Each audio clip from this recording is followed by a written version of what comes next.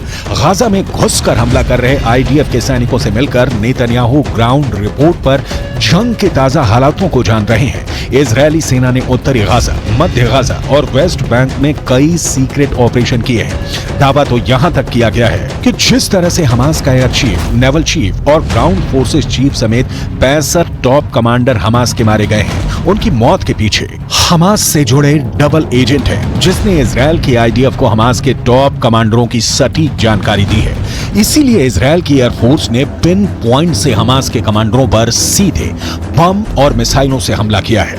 एक अनुमान के मुताबिक हमास के टॉप कमांडरों के साथ उनके परिवार, रिश्तेदारों के 500 से ज्यादा लोग मारे जा चुके हैं।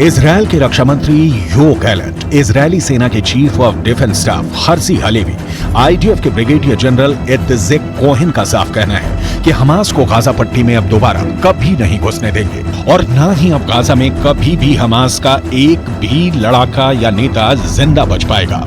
इजरायली सेना की स्पेशल फोर्स इस वक्त गाजा सिटी के बेहद अंदर घुसकर ऑपरेशन चला रही है। इजरायली सेना के टॉप कमांडर्स की मीटिंग में एक ही बात पर खास जोर दिया जा रहा है कि हमास की भीषण तबाही और इजरायली सैनिकों को हमास के जानलेवा हमलों से बचाना है। यही वजह है कि इजरायली जमीनी सेना से खुफिया इनपुट लेकर उत्तरी गाजा, दक्षिणी गाजा और वेस्ट बैंक में चुन चुन कर भीषण हवाई हमले कर रहे हैं।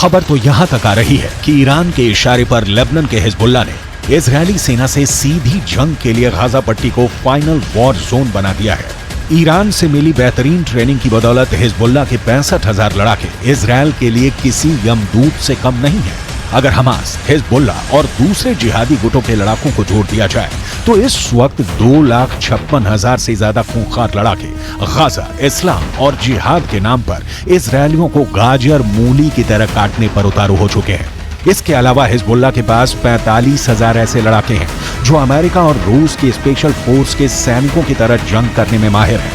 हिजबुल्लाह चीफ हसन नसरुल्लाह यहां तक दावा करते हैं कि उनके पास 1,50,000 से ज्यादा मिसाइलें हैं जो इजरायल को मिडिल ईस्ट के नक्शे से मिटा देंगी। लेकिन सवाल उठता है कि जिस तरह से इजरायल ने अब गाजा पर हमले शुरू किए हैं, क्या ऐसे हालात में हमास समर्थक मुस्लिम देश इजरायल को रोक पाएंगे?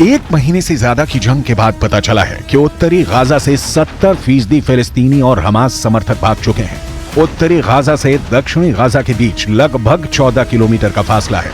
दक्षिणी गाजा से लगभग उत्तरी गाजा से 7 से 8 लाख लोग पहुंच चुके हैं, जबकि उत्तरी गाजा में फंसे 1.5 से 2 लाख लोगों को हमास के लड़ाकों ने मानव ढाल बना रखा है। जनाजों का तांता हथियारों के साथ हमास के लड़ाकों की लड़ने की क्षमता साफ दिखा रही है कि जंग अभी खत्म नहीं होगी, बल्कि अभी जंग में बहुत से खिलाड़ी खून की होली खेलने का प्लान बना चुके हैं।